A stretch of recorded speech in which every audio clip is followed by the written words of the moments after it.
Magandang araw. Ngayon naman, ang tatalakayin natin ay grade 9. So ito ay para sa grade 9 learners natin. At ngayon ay nasa 7th week. Ikapitong linggo na tayo ng ating first quarter. So medyo patapos na ang ating first quarter. At sana'y marami na kayong natutunan sa ating mga aralin.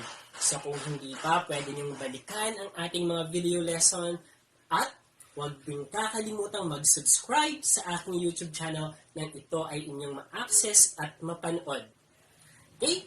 So sa araw na to, ito ang ating tatalakayin or ito ang goal natin or most essential learning competency na dapat matutunan ng isang kagaya mong grade 9. So this week, kailangan ma-illustrate natin ang quadratic inequalities. Ano ba ang kaibahan nito kay quadratic equation? Pangalawang dapat nating magawa, solve quadratic inequalities. So, isosolve natin ang isang quadratic inequalities. Pangatlo, solve problems involving quadratic inequalities. So, kung titignan natin, medyo mabigat ang most essential learning competencies natin for this week. So, dapat ay alam na natin yung mga previous lessons natin para maging successful ang kaalaman natin this week. So kung hindi pa masyadong nauunawaan yung about kay quadratic equation, balikan natin ang mga video lessons na aking inihanda para sa inyo. I-subscribe lamang at inyo na yung makikita. Alam kong handang-handa na kayo. So dito na tayo. So sa first objective natin sa linggong to, illustrate quadratic equation. So, dapat ay ma-figure out natin kung ano ba ang quadratic inequalities. So, idaan natin sa kwento. So, nung mga nakaraang araw ay natalakay natin ang quadratic equation at may standard form ito na ax squared plus bx plus c is equal to 0, where a, b, c are real number and a is not equal to 0. Kay quadratic inequalities naman, ito ang mangyayari. So, hatiin natin sa 4 ang whiteboard natin. Okay. So, dito magkakaroon tayo ng a x squared plus bx plus c is less than 0. So, yung equal ay naging less than. Okay, less than. Sa pangalawang column, ang gagawin natin, ax squared plus bx plus c is greater than 0. So, ang ginamit naman natin dito ay greater than. Okay, so greater than. Sa pangatlong column naman, ay we have ax squared plus bx plus c is less than or equal to 0. So, ang ginamit natin dito ay less than or equal. Okay. At sa pang-apat na column naman ay ax squared plus bx plus c is greater than or equal to 0. Ang ginamit nating symbol ay greater than,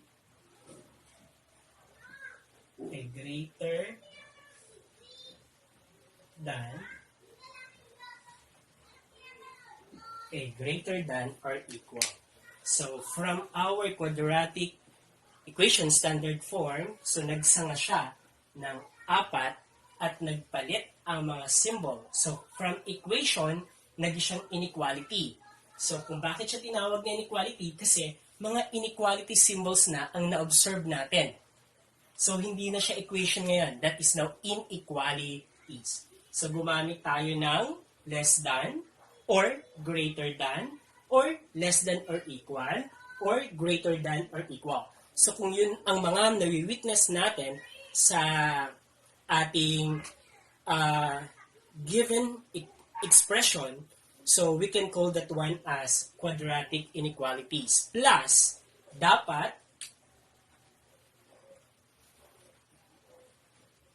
ang degree ng inequalities na to ay to the second degree. The highest exponent ay 2.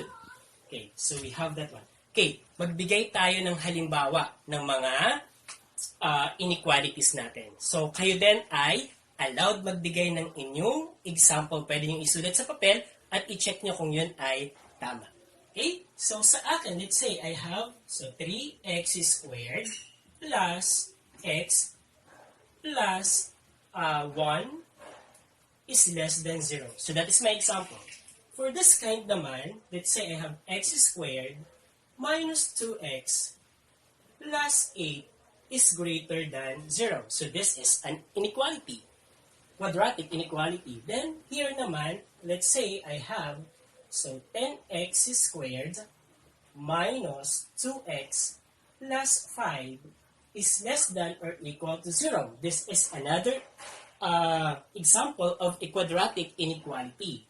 And then here, let's say I have 5x plus 2x minus 10 is greater than or equal to 0.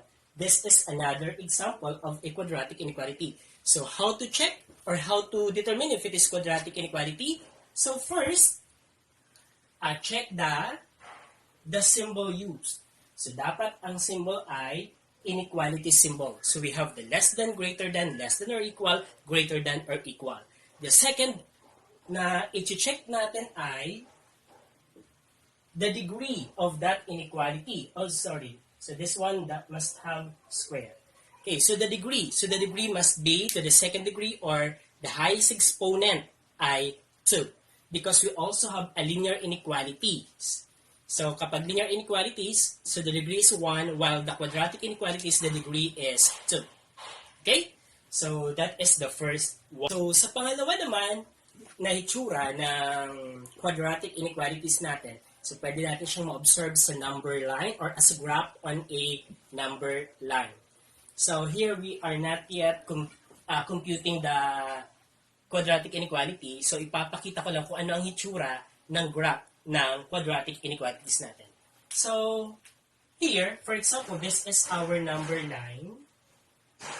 And then, ang ginamit na symbol ay less than. So ang ginamit na symbol ay less than.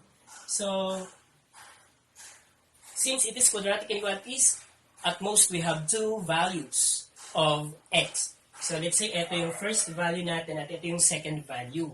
So since this is less than, so ibig sabihin, we will use a hollow circle. Okay. So we have this one. So hollow circle ang gagamitin natin. And then, so there is a possibility na ito ang solution niya. So, pwedeng ito. So, pwede rin naman, okay, so pwede rin naman na etong part na to. So, those are the possible graph of our inequality. So, ito ay pwedeng kay less than or pwede rin kay greater than. Ayan. So, yan ay hitsura pa lang ng graph. Hindi pa tayo nag-compute po. So, para makita nyo lang kung ano ang possible na maging sagot kapag nag-solve tayo ng isang quadratic inequalities. So, we have that one. So, ang ginamit natin ay hollow circle. So, pag hollow circles ang ginamit natin, ibig sabihin, hindi kasama yung numbers na kinaplaplatan or kinaruroonan noong ating hollow circle na yan. So, hindi siya kasama. So, pwedeng in between of the two, pwede naman yung nasa going to the left or right ng ating hollow circle. Okay. So, dito naman, ang involved na symbol ay less than or equal, greater than or equal. So, ang makikita naman nating graph dito ay posibleng ganito. Okay, so let's say ito yung dalawang computed value of x natin. Ang gagamitin naman natin kapag less than or equal or greater than or equal, since may equal siya, ibig sabihin kasama yung identified value of x natin. So, shaded yan. So, shaded circle ang gagamitin natin. So, shaded circle ang gagamitin natin. Hindi hollow circle. And then, ang pwedeng mangyari dito, so pwedeng ito ang sagot natin, or pwede rin naman na, pwede rin naman na itong going to the left or right ng dalawang given. Okay. So, and then ito ay shaded. Okay. Okay. So, i-differentiate ulit natin. So, kapag ang inequality symbol natin ay less than or greater than, ito ang possible na graph ng ating solution set. So, a hollow circle ang gagamitin since less than at or greater than ang involved. So, hollow circle yon. At ang pwedeng maging solution, yung numbers between the two identified number or the numbers going to the right of the first value and then going to the left of the first value or going to the right of the other value. So, eto saka eto. Then, kapag greater than or equal, less than or equal naman ang involved, ang gagamitin natin ay shaded circle. So, shaded circle because of the term equal. Less than or equal, greater than or equal. So, ibig sabihin, kasama yung identified value natin. So, kaya shaded circle ang gagamitin. At ganun din, pwedeng ang maging sagot ay yung mga numbers na napapagitnaan ng dalawang identified value, kasama yung identified value na yon, or yung mga numbers going to the left of the first value, including the given value, and then going to the right of the other value, including that given value. Kapag less than or equal, greater than or equal naman ang inequality symbol na ating na-observe. Okay, so pangatlong part naman tayo ng illustrating quadratic inequality. So paano naman natin malalaman kung ang problem natin or word problem natin ay under quadratic inequalities or inequalities. So dito, mapapansin mo na, okay, so the problem is the product of two consecutive positive even number. Okay, even numbers is at most 80. What are the numbers? So, may underlined phrase dito. We have at most. So, pag at most ang nakita natin, it refers to an inequality. So, may possibility na ito ay isang uri ng word problem under the quadratic inequalities. So, we have at most. So, kapag sinabi natin at most ay hanggang. So, hanggang 80. So, kapag hanggang 80, it is less than or equal to 80. So, ang symbol ng at most natin ay less than or equal. So, that is at most. Okay. Next, paano kapag pinalitan ko yan? Pinalitan ko siya ng at least. Okay, kapag pinalitan ko ng at least, so at least 80. So, pag sinabi namang at least 80, ang pinakamababa ay 80. So, we have, pag sinabi natin at least 80, that is greater than or equal to 80. So, pwede ang product niya ay mas mataas kay 80, pero pwede ring 80. So, 80 and then pataas. So, that is greater than or equal symbol. So, ito ang gagamitin nating symbol. And then, paano naman kapag ang nakalagay dyan ay is less than 80. So, is less than, madali lang yon. So, kapag is less than, so the symbol ay this one. So, less than 80. Greater than, okay. So, greater than, so we have this symbol. So, greater than 80. So, yon ang pwedeng mga ipalit dito sa phrase na to para magkaroon tayo ng iba pang klase ng problem that are example of quadratic inequality problems natin. So, pwedeng palit-palitan lang yon. Okay, meron pa ba tayo? So, less than, greater than. You could also have more than. So, more than ay parang ganito din. So, more than. At least, nasabi na. Okay, pwede rin gamitin yung less than or equal. So, ang less than or equal natin ay parang at most. So, that is less than or equal. Pwedeng ito rin ang gamitin na phrase. Kahalili ng at most natin. So, greater, ito naman ay pwede siyang, so, greater than or equal. So, yun ang mga pwede nating phrase na ma-encounter sa isang word problem para masabi natin na ang problem ay under inequality. Ang isa pang titignan natin ngayon ay sa paggawa natin ng equation, magkakaroon ba tayo ng degree of 2. So kapag nagkaroon tayo ng degree of 2, we can really say that it is a problem under quadratic inequalities. So una nating ma-determine ay inequalities muna using the phrase at most, less than or equal, greater than or equal, less than, greater than, more than. So kapag yun ang mga phrase na nakita natin, it is under inequality. And then, pangalawa, ito ba ay quadratic or linear? So quadratic siya kapag yung makukuha nating inequality out of this ay may degree na 2. So kapag may degree naman na 1, it is under linear inequalities. Okay? So sana ay nasusundan natin at nakuha natin itong part na to. So naipakita ko sa inyo yung tatlong pwede nating makita.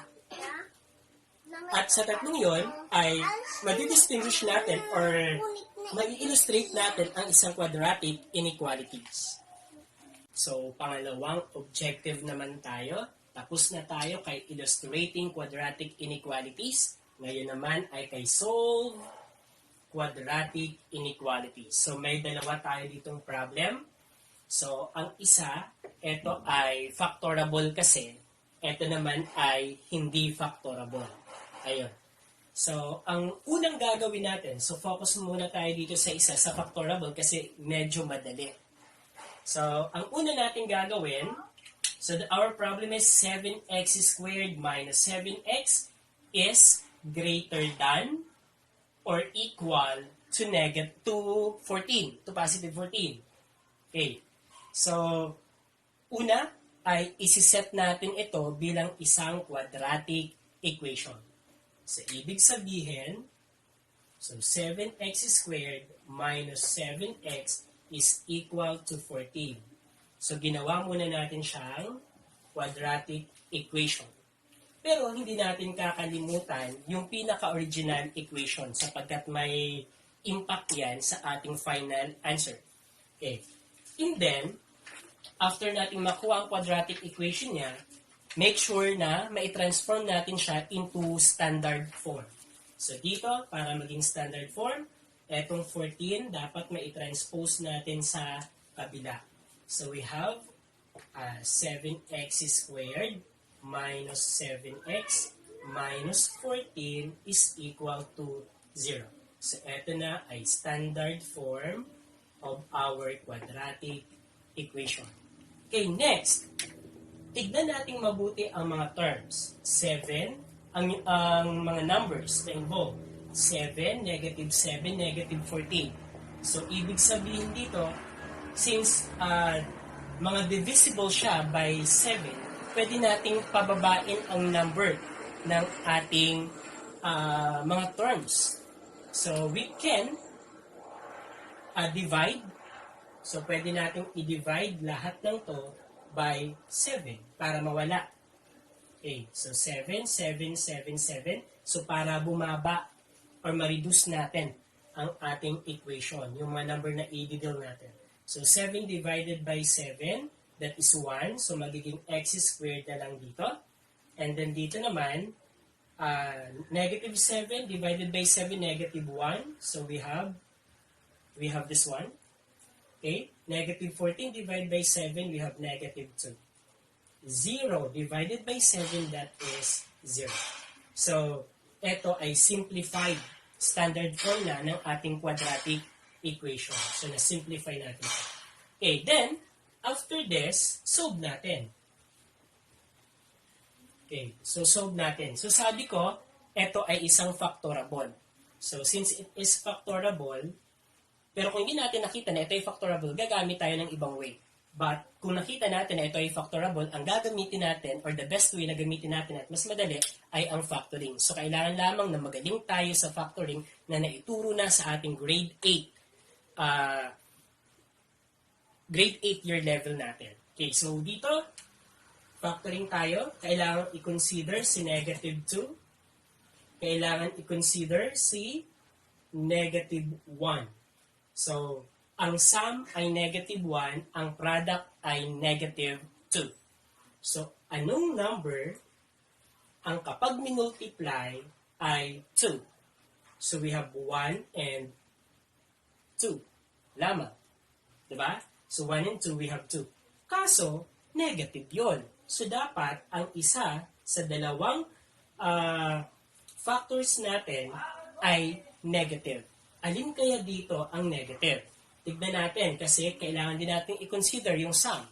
Ang sum ay dapat negative 1. So, negative 1 ang sum. So, para maging negative 1 ang sum, sa mataas na factors, natin ilalagay kung ano ang sign ng ating sum dapat. So, negative 2, dapat ang negative. At ito dapat ay positive. So, tignan natin. Positive 1 times negative 2. So, unlike sign, we have negative. Then, 1 times 2, negative 2. So, tama tayo kay product. Kay sum naman, unlike sign, ang ginagawa ay subtract. So, 2 minus 1, we have 1. And then, copy the sign of the number with higher absolute value. Ito ang number with higher absolute value. Negative siya, kaya negative yung sum. So, tama ang nakuha nating factors ngayon. So, ang gagamitin natin ay ito. So, we will have x plus 1, x minus 2. So, we don't have this. Then, zero product property tayo. So, x plus 1 is equal to 0. And then, x minus 2 is equal to 0. Then, transpose. So, we have x is equal to negative 1. Here, x is equal to positive 2. So, ang solutions natin ay negative 1 and then 2. So, kung ito ay quadratic equation, nakuha na natin yung ating solutions. Kaso, this is a quadratic inequality, dito na ulit papasok or babalikan natin yung original problem natin. Okay, original problem. So, ito na ang titignan natin. Okay? So, burahin ko na ito para magamit natin yung area. Okay. So, dito naman, gagawa na tayo ng ating number line. Okay, so this is the number line. And then, iplap-plot natin ngayon yung nakuha nating values of x. So, we have negative 1. So, ibig sabihin, kung ito ang 0, nandito ang ating negative 1. And then we have positive 2. So we have this is positive 1. This is our positive 2. Okay. So, etong part na to, this is our negative 1. And then this is our positive 2. So, yan ang kailangan nating i-plot sa ating number line. Okay. So, after that,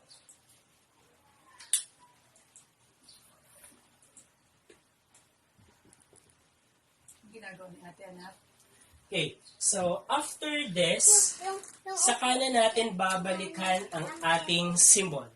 So we have greater than or equal. So since mayroon tayong narinig na greater than or equal, ang gagamitin natin ay shaded circle. So ito dapat ay shaded. So ibig sabihin, dapat ay shaded. So, ibig sabihin, kasama sa solution natin ang negative 1 at ang positive 2. So, ngayon ay nagkaroon tayo ng critical value at meron tayong tatlong parts. So, we have this one. So, etong part na to, etong part na to, at etong part na to. So, alin kaya? So, dito, ibig sabihin, ito ang pwedeng mangyari sa atin. So, pwede na ito ang solutions kasama ito. Or, pwede naman na ang solution natin ay ito or ito. So, ito ang dalawang pwedeng maging solutions natin. So, paano natin ngayon malalaman kung alin dyan ang solutions?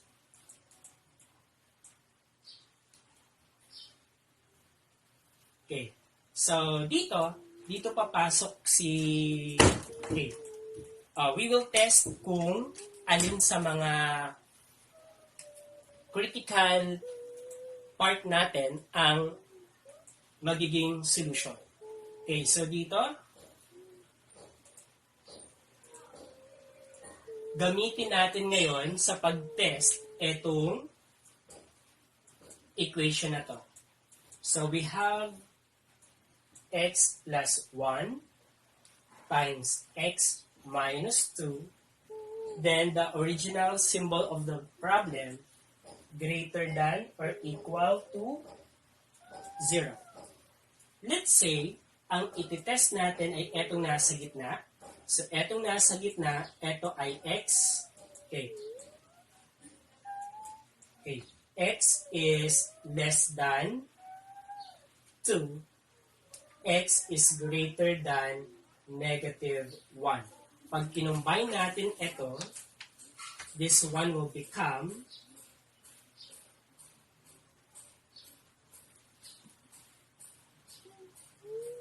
okay.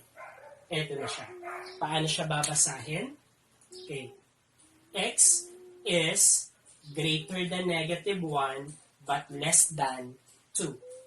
So, x is greater than negative 1 but less than 2. Ibig sabihin, mas mataas kay... Okay, by the way, may equal pala tayo na. Okay. Okay, so again, we have ito yung mga possible value of x natin, kaya x is greater than or equal to 2. Okay, so nakuha na natin ngayon yung values ng ating x. We have negative 1 and then positive 2.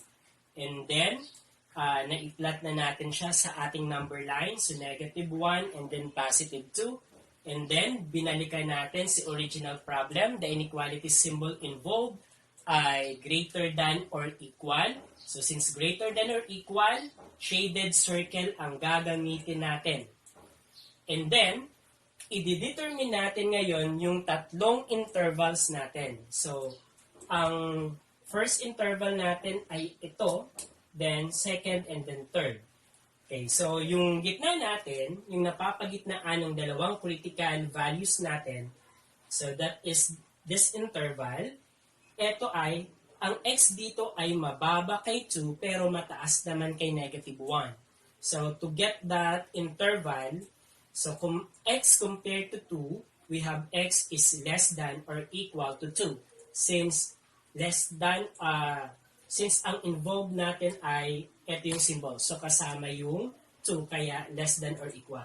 Compare naman to negative 1, etong mga numbers dito, that is x is greater than or equal to negative 1. Pag pinag-combine yung dalawang inequality na yan, quadratic inequality na yan, we will have this one. So, the combined inequalities. So, kapag binasa natin to, x is greater than or equal to negative 1, but less than or equal to positive 2. So, ito na ang ating interval.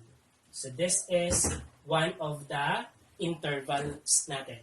Okay. Yung sumunod na interval ay eto naman. So, kung eto ang x natin, compared to negative 1, x is, okay, x is less than or equal to negative 1. Kung nandito naman ang mga x natin, so x here is greater than or equal to positive 2. So, eto, at eto ang tatlo nating intervals. So, na-identify na natin ngayon yung tatlong intervals. So, commonly naman, kapag eto ay naging okay na tayo, yung dalawa ay hindi. Kapag yung isa naman na itong nasa left or right intervals natin ay naging okay, ibig sabihin pareho sila nakasama, eto namang gitna ang hindi. Yun ang commonly sa nangyayari na solution set sa ating quadratic inequalities. So ngayon ay magti-test tayo para makita natin kung alin ba ang i-highlight natin na solution set. So kasi pwedeng ganito ang mangyari, ibig sabihin okay yung nasa gitnang interval natin. Or eto ang mangyayari, ibig sabihin hindi okay yung gitnang interval natin, ang nasatisfy na solution set natin ay etong nasa left and right side na ating interval. Okay? So, paano natin ngayon madidetermine kung alin dyan ang pwedeng maging solution set? So, kinuha natin yung factored form kasi mas madali dito mag-check.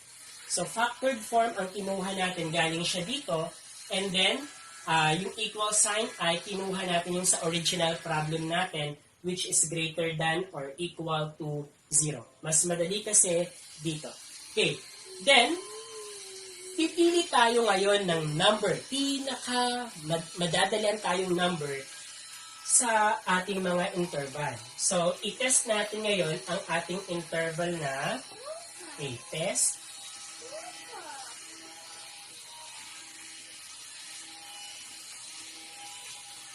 Okay, i-test natin ang ating x where x is greater than or equal to negative 1 but less than or equal to positive 2. So, ano yung mga numbers na nandito sa ating interval na to? So, from negative 1 to positive 2. Mapapansin mo na nandoon ang 0, ang 1. So, pwede natin gamitin ang 0 to test. Okay, so kung ang x ay 0, so we will have 0 plus 1. And then, 0 minus 2. Okay, so dito we have 1. Dito naman we have negative 2. So, multiplying, we have negative 2. So, is this a true statement or not? So, negative 2 is greater than or equal to 0. So, is that a true statement? Ang negative 2 ba ay greater than 0? This is not, di ba? So, this is a false statement. Since this is a false statement, ibig sabihin, hindi ito ang ating sagot. Ito ang magiging graph ng ating solution set. So, etong pangalawa. Kasi, hindi kasama yun. So, i-test natin to para makonvince tayo. Pero, kung master na natin to, pwede na natin hindi test. Kasi, kung hindi ito ang magiging sagot. Ito ang magiging sagot natin. Yung nasa left and right interval ng gitnang interval. Okay, nakita natin na false statement kapag yung gitna ang tinest natin. So, i-test naman natin. Okay, i-test natin ngayon si x is less than or equal to negative 1. Okay, so dito, anong number ang less than or equal to negative 1? So we could have negative 1. Pero mas safe tayo gamitin yung less than pa kay negative 1. Let us have negative 2. So negative 2. Then, plus 1. Negative 2 minus 2. So tignan natin to. So negative 2 plus 1, that is negative 1. Okay, times. So negative 2, this is negative 4. So negative times negative, that is positive. 1 times 4, that is positive 4. Then, greater than or equal to 0. Is that a true statement? Is this a true statement? Yes. So this is true statement. So ibig sabihin, since true statement to, itong intervals na to ay kasama. So yan ay solution set. Okay, next, i-test din natin to. So sabi ko sa inyo, usually kapag kasama to, yun ay kasama din. So ganun naman ang nangyayari dito. Okay, i-test naman natin yung third interval natin or yung nasa right interval natin. X. Okay, X is greater than or equal to positive 2. So, ano yung mga numbers na greater than or equal to positive 2? So, pinakamalapit ay 3, positive 3. So, try natin ang positive 3. So, kung 3 ito, plus 1. Kung 3 ito, minus 2.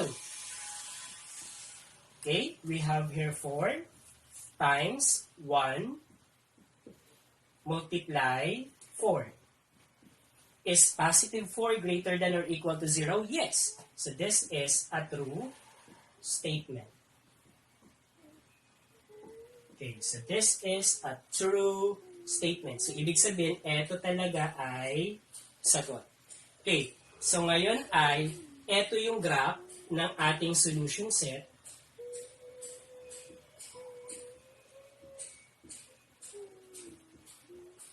Okay. And then, pwede rin naman siya na ganito. So, since dalawa siya, pagsasamahin natin, so we are talking about the union.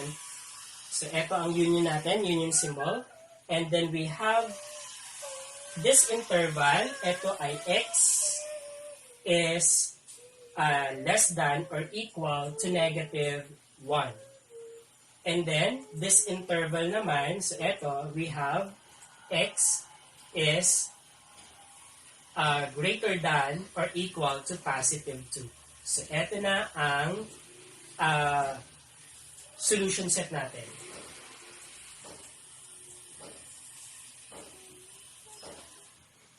Okay, so this is our solution set. Ito naman yung graph ng solution set natin.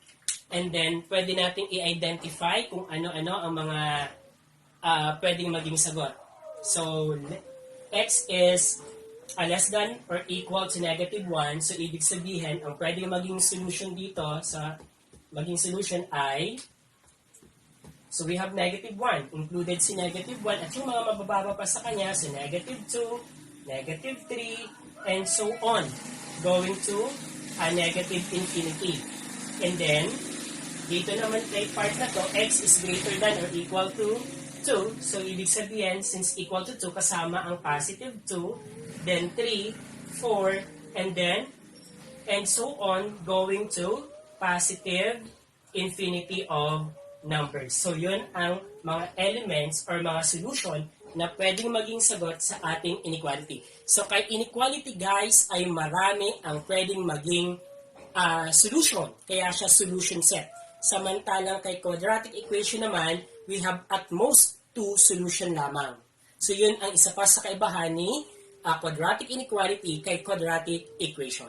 So, sana ay nasundan ninyo at may pangalawa pa tayong example na gagawin. Sa pangalawa example natin, we have 5x squared minus 15x is less than 10. Okay, so paano naman kapag ganito?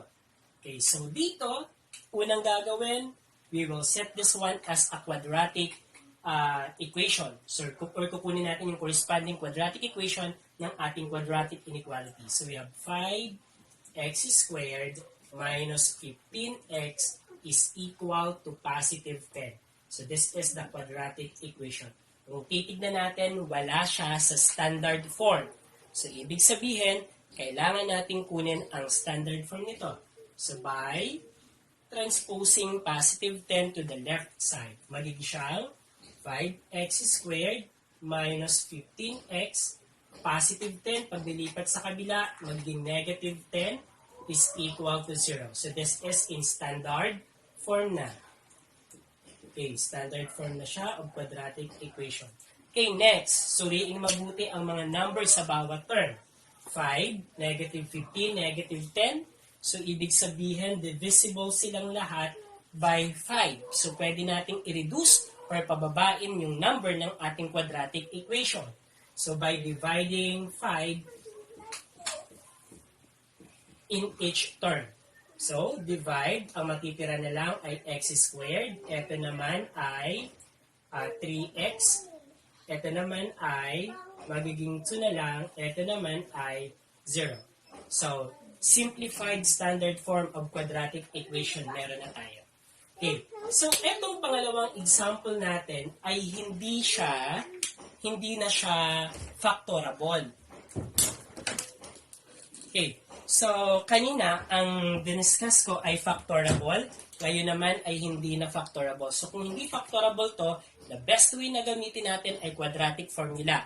At kapag quadratic formula, ang gagamitin natin, we need to identify the value of A, B, and then C. So, ang A natin ay numerical coefficient ng x squared natin, that is 1. Ang B naman natin, the numerical coefficient of our linear term, we have negative 3. And then, ang constant term natin, we have negative 2. After identifying the values of A, B, and C, so, kailangan sa ulado natin ang quadratic formula natin, that is negative B plus or minus the square root of the discriminant. Discriminant is B squared minus 4AC all over 2A. And then here, substitute na natin. So, negative, and then ang B natin ay negative 3 plus or minus. Okay, ang B natin ay negative 3 squared minus 4. Ang A natin ay 1. Ang C naman natin ay negative 2. Okay, all over, we have 2. Ang A natin ay 1. Okay. Then, after that, simplify. Okay, pag sinimplify natin, negative times negative 3, that is positive 3. Okay, plus or minus. Okay, we have negative 3 squared. Ibig sabihin, negative 3 times negative 3, that is positive 9. We have positive 9. And then, negative 4 times 1 is negative 4. Negative 4 times negative 2 is positive 8. So, plus 8. All over positive 2. Then, simplified pa rin. So, 3 plus or minus 9 plus 8, 17 tayo. All over 2. Okay, we will now have the two values. So, the x of 1, 3 plus square root of 17 over 2. Square root of 17 ay hindi na pwedeng mas-simplify because 17 is a prime number na. And then the other one is x is equal to 3 minus the square root of 17 over 2. So, these are the two solutions if it is a quadratic equation. Kung napapansin natin, since meron tayong hindi na nailabas pa ng ating square root, so ibig sabihin ito ay isang irrational. Okay, irrational solutions meron tayo, not equal, and then, still it is a real number. Okay, so natatandaan niyo ba? So, ito yung nature of roots. So, dito siya makikita. Ayan. Kuha na natin ang dalawang values ng x natin. Kaso nga lang, irrational ang nakuha nating solutions ng ating quadratic equation. So, 3 plus square root of 17 all over 2, saka 3 minus square root of 17 all over 2. So, paano natin ngayon ito ipla-plot sa ating number line? Okay. So, eto, medyo mabusisi ito. medyo kailangan nating balikan si grade 7 lesson natin regarding approximation of square root because it involves square root of 17. Okay? Buburahin ko muna ito. Para magamit natin. Okay, so dito, kailangan nating makuha ang approximated value ng square root of 17. So we have square root of 17 tayo. And then, pinakamalapit na perfect square number sa kanya ay 16. Diba? Square root of 16.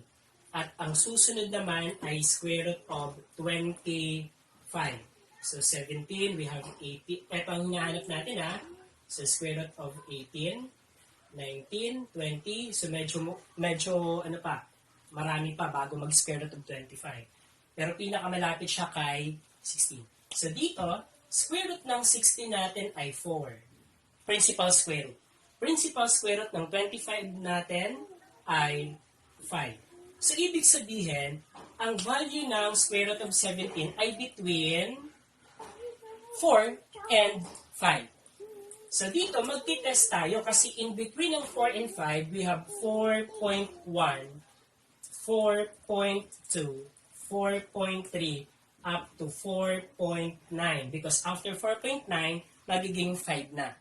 So, since nakikita natin na ang distansya ng square root of 17 natin ay sobrang lapit kay square root of 16, we could have 4.1 or 4.2. Pero kailangan pa rin natin i-test. So, to test this one, ang gagawin natin, i-square natin itong 4.1. So, dapat ay maging 17 or makita natin na nandun na si 17. So, 4.1 times 4.1. This is equal to 4.1 squared. So, we have 1, we have 4, we have 4, we have 16. Tama ba? Okay, 1, 4. We have 4, we have 16.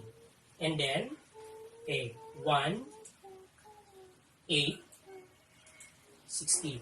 So, 2 decimal places. So, 1, ito, saka ito. So, 1, 2. So, dapat 8. So, multiplying 4.1 times 4.1 or 4.1 squared, the result is 16.81.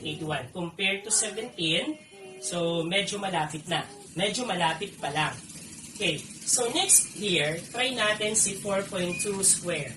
So, 4.2 times 4.2. So, here, 2 times 2 ay 4. 8. Tama ba? So 4 and then 8. We have here 8 and then 16. Okay, so dito naman ay 4. We have 8, 8, 16. So 17 na ito. Okay. We have 17.64. So kung titignan natin, sumobra na tayo kay 17. So ibig sabihin, ang pinakamalapit sa kanya or else ay napapagitnaan siya ng 4.1 at 4.2. Okay, so napapagitnaan siya ng 4.1 at 4.2. So dito, napapagitnaan siya ng 4.1 at 4.2. Okay, so napapagitnaan siya ng 4.1 at 4.2.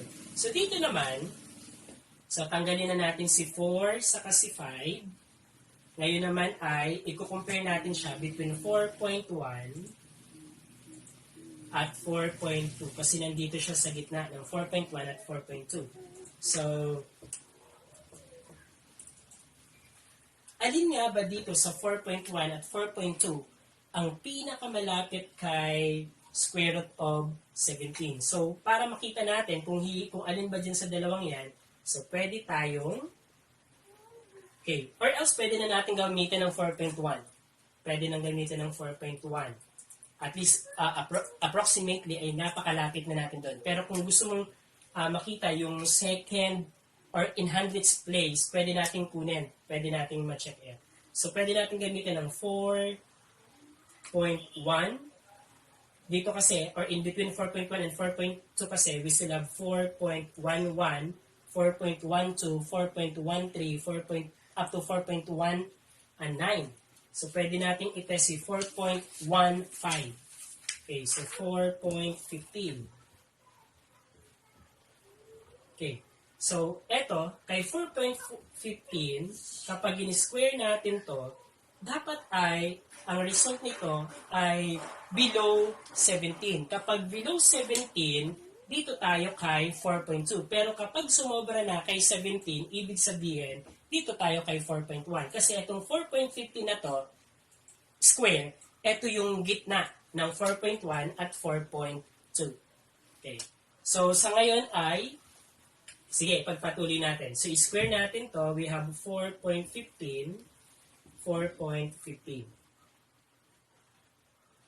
Okay? So, 5 times 5, 25. We have 5 times 1, 5, 6, 7.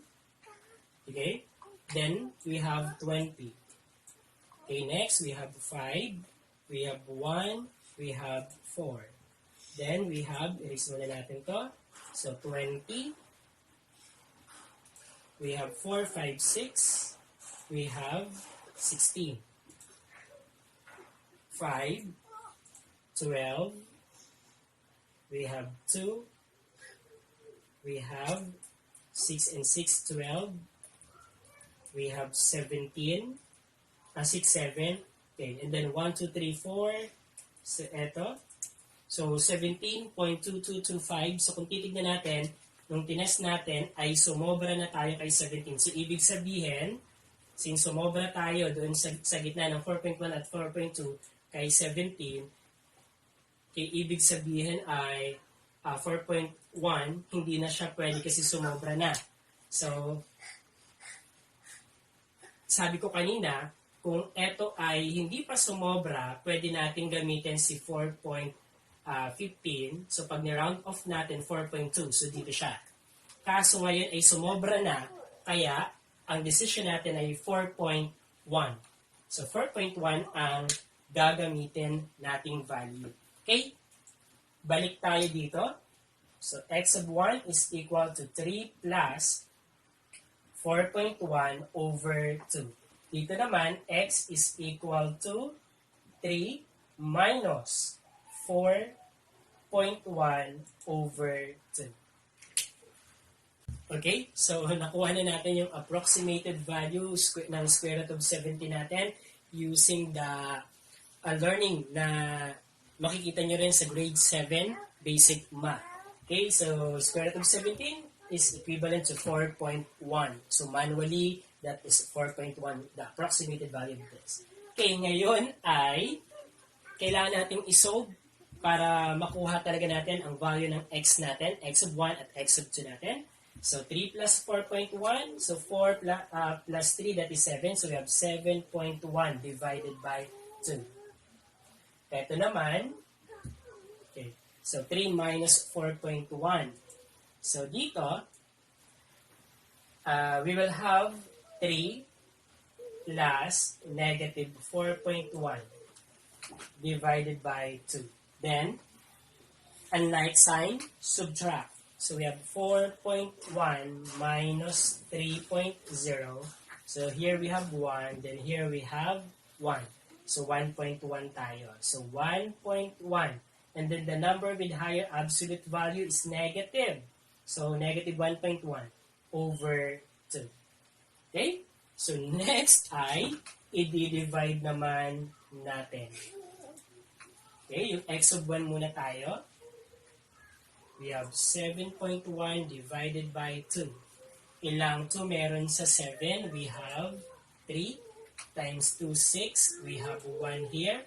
Then, bring down the next. We have 11. Then, decimal point. Ilang 2 meron sa 11? We have 5.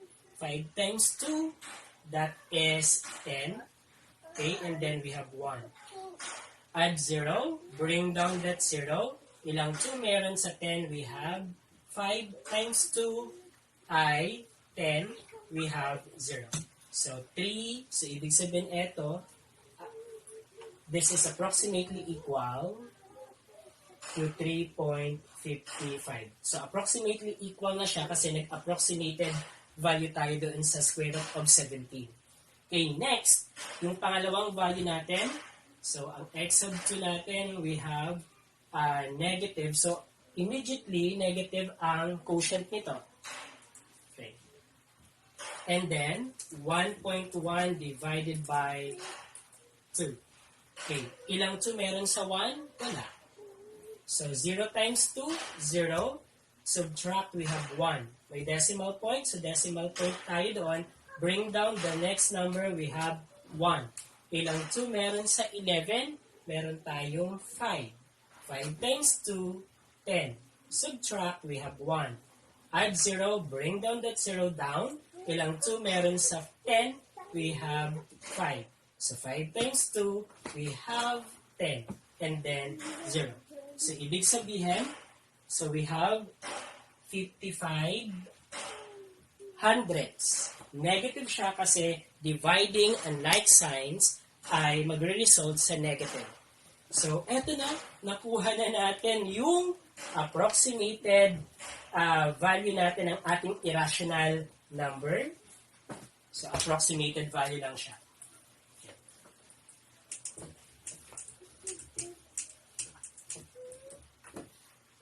So, pwede na natin siyang ilagay sa ating number line.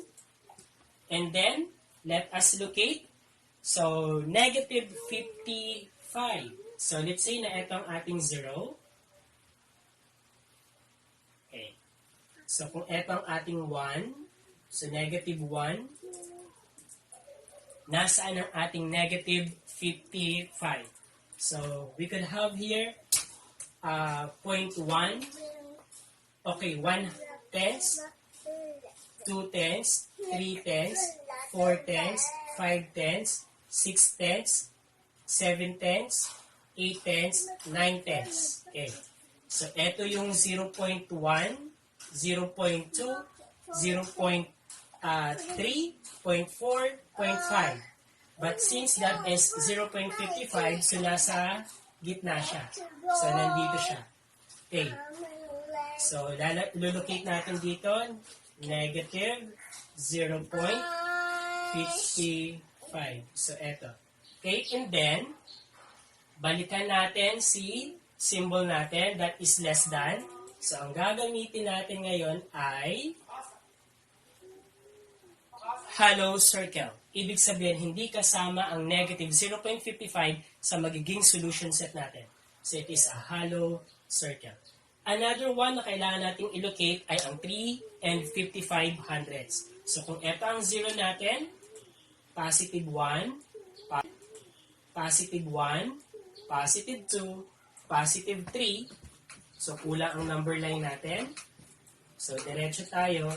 So, this is positive 4. So, 1, 2, 3, 4. Okay? 3.55. So, between 3 and 4, hatiin natin siya. So, 3.1, 3.2, 3.3, 3.4, 3.5, 3.6, 3.7, 3.8, 3.9. Next to that is 4. Okay. So, 3.55. So, 0.1, 0.2, 0.3, 0.4, 0.5. So, ibig sabihin, dito siya sa part na to. Okay, so dito sa part na to, at lagyan natin ng label na positive 3.55.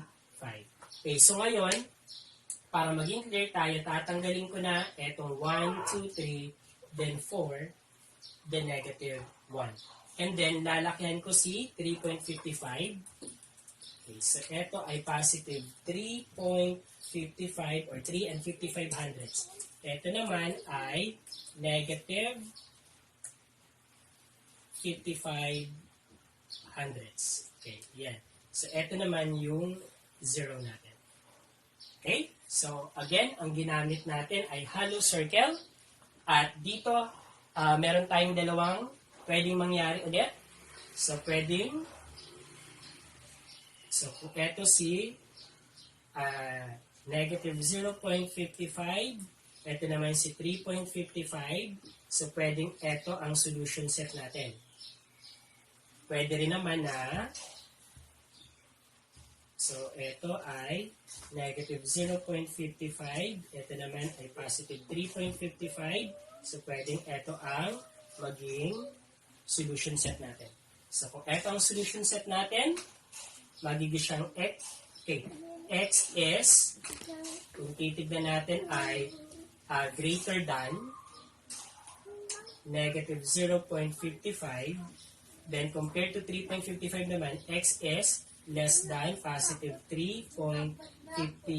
Pag pinagsama to, so that is x is greater than negative 0.55 but less than 3.55. So, ito ang pwede na maging solution set kapag ito ang nasatisfy natin after testing.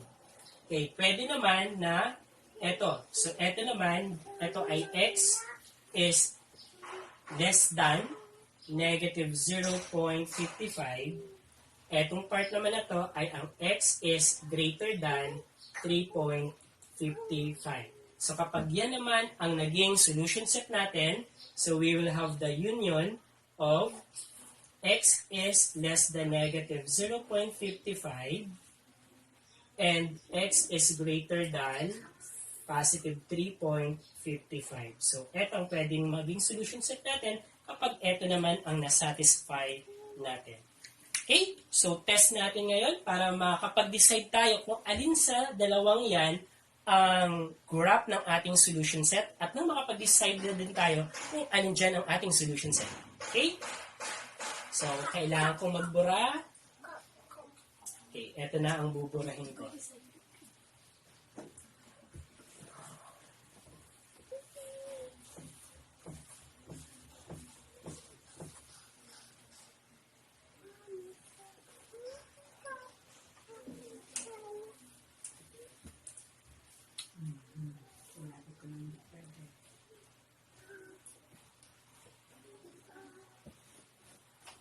Okay, so since this is not factorable, kaya hindi natin na-factor, no? So, ang gagawin natin ngayon ay yung simplified na lang, nawala yung simplified natin, nabura ko na, but that is equivalent to, so, ito ay x squared minus 3x, and then minus 2 is equal to 0. Okay, tama ba? So, divide by 5, divide by 5, divide by 5. So, nilipat. Okay. So, eto na ang gagamitin natin.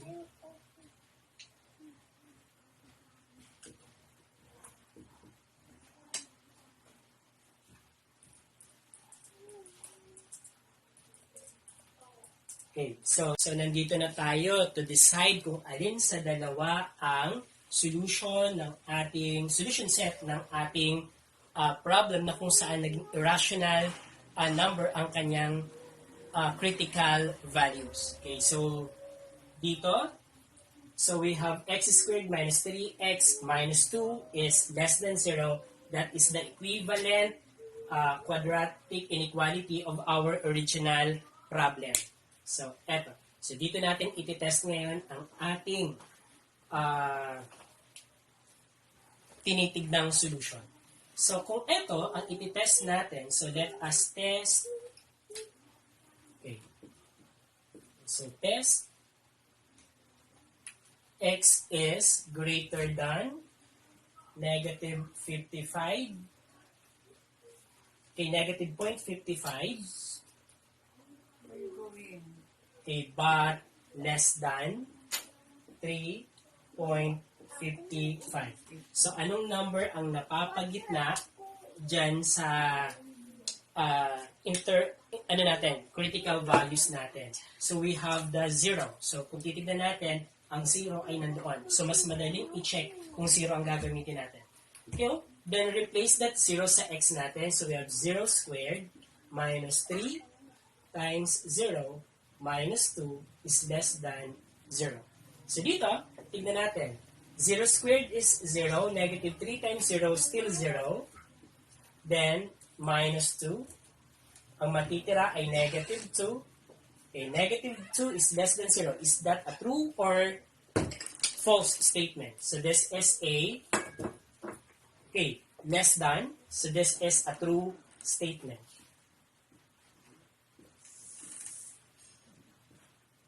Okay, so since this is a true statement, So, dito pwede na tayong mag-decide kung alin ang magiging solution set natin. So, since naging true statement siya, eto ngayon ang tamang sagot natin. At, buburahin na natin to kasi hindi ito solution set. Okay. So, ang graph ng ating solution set ay ito. And then, ang solution set naman natin ay ito na. So, x, where x is greater than negative 55 hundredths but less than 3 and 55 hundredths. So, ano-ano yung mga number na to? Okay. So, ang pwedeng maging pumasok dito ay okay, so negative 0.54. Okay. So 54, negative 0.53. So and so on. Okay. And so on. So kasama dyan si 0, si positive 1, si positive 2, si positive 3. So kasama dyan si 1, si 2, si 3. Hanggang kay, so 3.54. Okay, yan ang pwedeng maging sagot sa ating inequalities natin. So kapag pina-identify sa atin, so yan ang pwedeng maging sagot. Okay. So sana ay natutunan.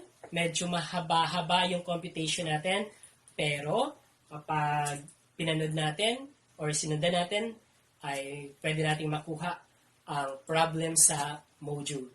So, yun nga lang. Kung ako yung guro na nag-solve nito, ganito na kahaba, what more si bata.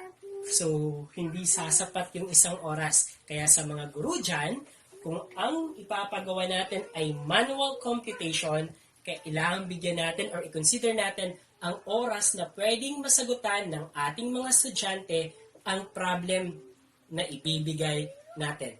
Kailangan nating i-consider iyon. Okay? Ayun, medyo komplikado, no?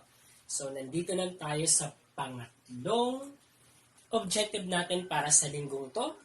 Solves problems involving quadratic inequalities. Okay?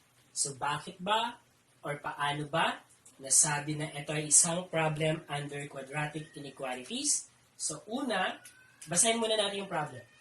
The product of two consecutive positive even integers is at most naka-encircled or naka-circled yung at most phrase natin.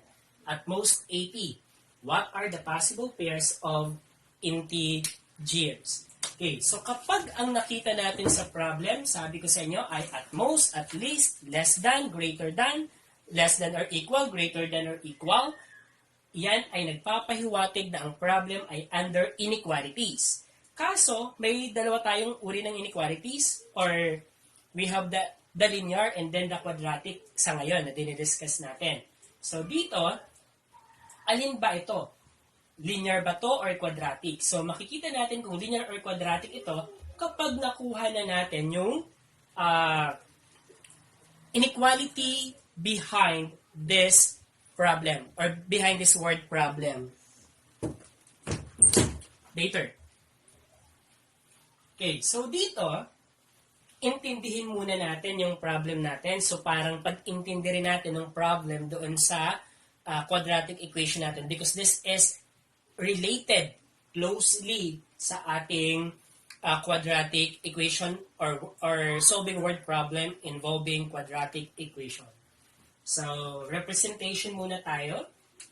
Okay, the product of two consecutive even integers. So, we will let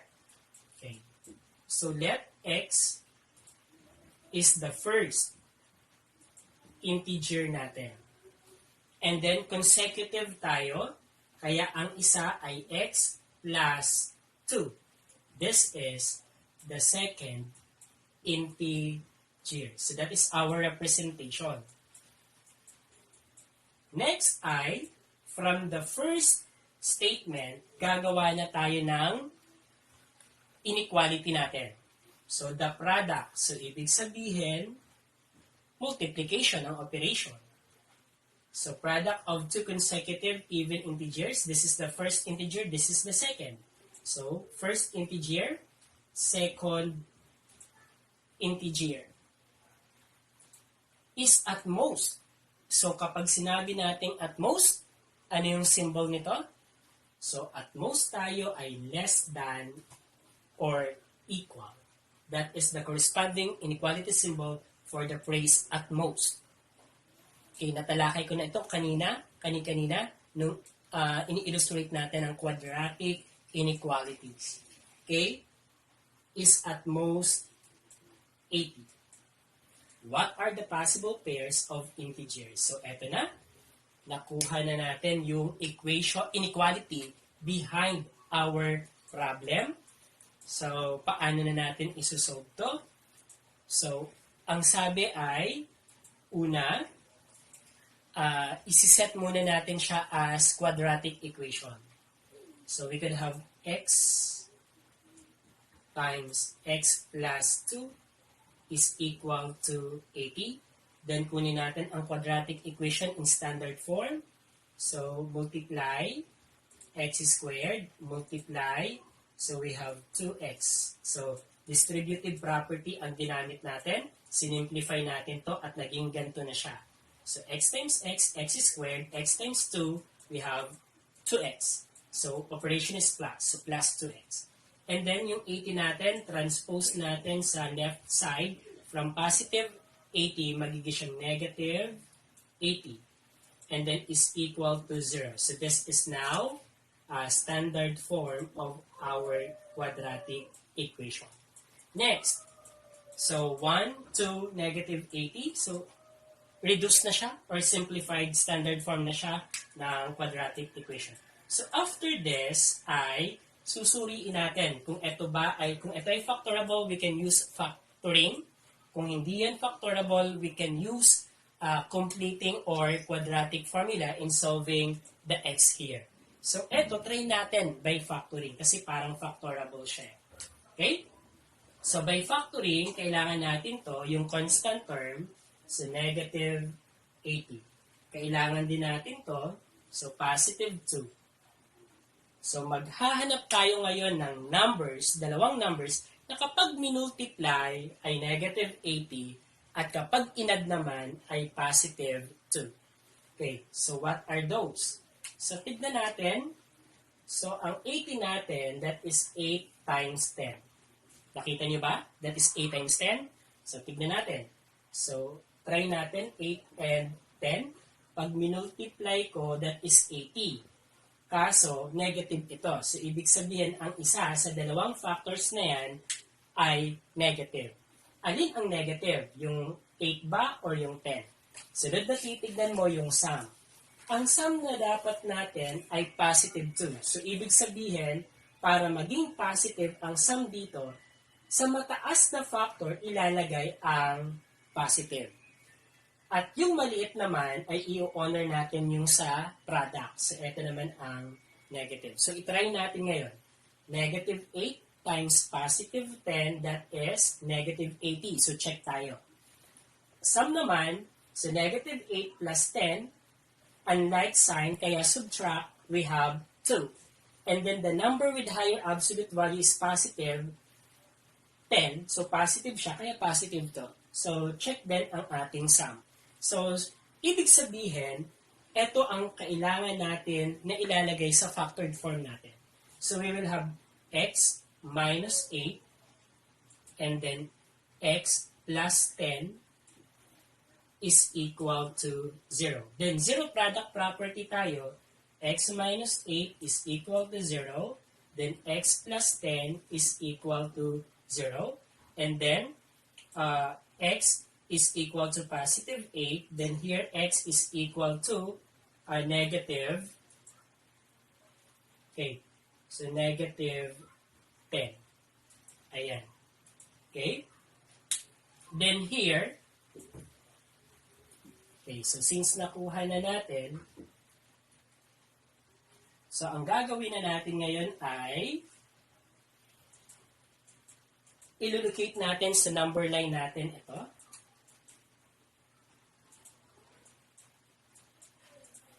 So we have positive 8. Okay. So positive 8. So if this is 0, so 1, 2, 3, 4, 5, 6, 7, 8. So this is our positive 8. And the negative 10. So 1, 2, 3, 4, 5, 6, 7, 8, 9, 10. So this is negative 10. So ito ang critical value natin. And then, so at most tayo, so we will have ititest natin ang ating interval sa x minus 8 times x plus 10. So at most, so less than or equal to 0. Ito ang gagawin nating inequality na pagtetestan ng ating mga numbers sa interval na makukuha natin maya-maya. Okay, so dito, prolong ko to. So we have here, ito naman. Okay. So yan. Kasi ang pwedeng maging, natin, ay etong interval na to, ito, or ito. Okay, so dito, ang symbol natin ay less than or equal. So ang gagamitin natin about sa circle, since may equal tayo, ay shaded. Ibig sabihin, kasama sa solution set natin ang negative 10 at positive 8. So ang tanong dito ngayon ay kung alin dito sa dalawang to ang magiging solution set natin. Kasi pwedeng maging eto, pwede rin naman na maging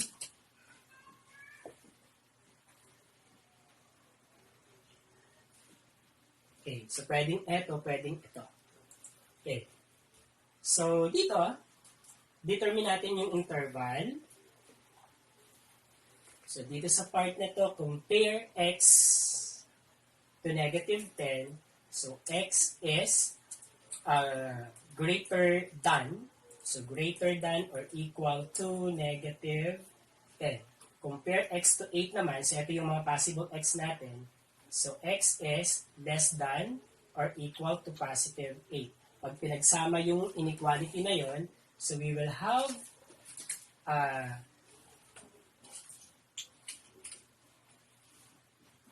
x is greater than or equal to negative 10 but less than or equal to positive 8. So ito ang interval natin na nasa gitna. Okay. Etong interval naman na to, ito ang x, ang mga number na nandito ay mas maliit, less than kay 10. So less than or equal kay negative 10 since kasama si negative 10 eh. So shaded circle tayo eh. Okay, dito naman sa part na to, we have x is greater than or equal to positive 8. So may equal siya kasi kasama rin yung 8. Ayan. So, the first interval, the second, and then the third interval natin. So, alin kaya dyan? So, i-test natin ngayon ang gitna. So, try natin ang gitna. So, ang gitnang interval natin ay negative 10 to positive 8. Kung titignan natin, dun sa interval na yun, nandun ang 0. So, i-test natin ang 0. So, 0 minus 8 times 0 plus 10. So, eto magiging 8. Eto naman magiging positive 10. Okay, pag minultiply ito, we have negative 80. Is negative 80 less than or equal to 0? Okay, is that less than? Yes. Less than ang negative 80, di ba? So, since less than siya, ibig sabihin this is a true statement. So, since nag-true statement na tayo dito, ibig sabihin ang magiging solution set natin ay ganito. Since ang tinest natin at nag-true statement ay yung gitnang interval. So, immediately, yung dalawang gilid na interval ay hindi siya magiging solution set. Okay, so dito, So, buburahin ko na to. So, i-clear natin dito. So, ito ay si negative 10. Ito naman ay positive 8. At ang interval na yan ay x is greater than or equal to negative 10 but less than or equal to positive 8. Okay. So, ito yung graph. Ito yung solution set ng na pwedeng maging first integer natin. So, ibig sabihin, kaso meron tayong positive. So, we will also consider that 1. So, positive. So, ano-ano ba ang pwedeng maging solution dito? So, kung yan ang solution set, pwede natin i-identify yung mga pwedeng maging solutions dito. So, sa graph natin, makikita natin no? Then, integer lamang. So, ibig sabihin, pwede tayong 1. Okay, eto. So, positive 1 to. So, 1, 2, 3, 4, 5, 6, 7, 8. So, pwede tayong 1. And then, okay. So, lagay ko dito. So, this is our x. This is our x plus 2. Okay. So, yan. So, kung ang x natin ay 1, ang x plus 2 natin, which is the second integer naman, ay 3. So, pag minultiply natin, we have 3. So, that is less than, or that is less than 80, di ba? Another one, we have 2, then 2 plus 2 is 4. We have 8. Then we have 3 plus 2 is 5. We have 15, ang product. So, ito ay product. Okay? Another set ay 4. So, plus 2, 6. So, that is 6, 6, 12, 24. Okay? Aside from that, we have 5 plus 2, 7. So, that is 5 times 7, 35 ang product nila. Diba? Okay? Saan natin i-continue? Okay, so continue natin dito. Tanggalin ko na to. Okay. So, next natin ay x. So, x plus 2. Then we have the product. Ano pa ang pwedeng maging solution natin? So, we have 6, 7, and 8. Hanggang dito lang tayo. So, 6 plus 2. We have 8 here. 7 plus 2, 9. We have 10. So, pag minultiply natin to 80, pag 7 and 9 ay 63. Tama ba? Okay, 7 times 9 ay 63. Okay, 6 times 8 naman ay 48. Okay, so 48. Okay, pag nag-9 na tayo dito, 9, then 11, so sobra na kay 80. Eh, ang ano natin doon ay less than or equal to 80. So, na-reach na natin yung product na 80. So, ibig sabihin, ang pwedeng maging sagot natin ay pair of, so ito yung mga pairs. So, 1 and 3, 2 and 4, 3 and 5, 4 and 6, 5 and 7, 6 and 8, 7 and 9, 8 and 10 lamang ang pwedeng maging sagot sa ating problem. Marami ang pwedeng maging sagot since it is inequalities. Sana'y nasundan at sana'y masagutan nyo na ang inyong module. Medyo mahirap, pero pwede natin panoorin, balik-balikan ang aking video lesson. Maraming salamat at sana'y napulutan ninyo ng aral ito.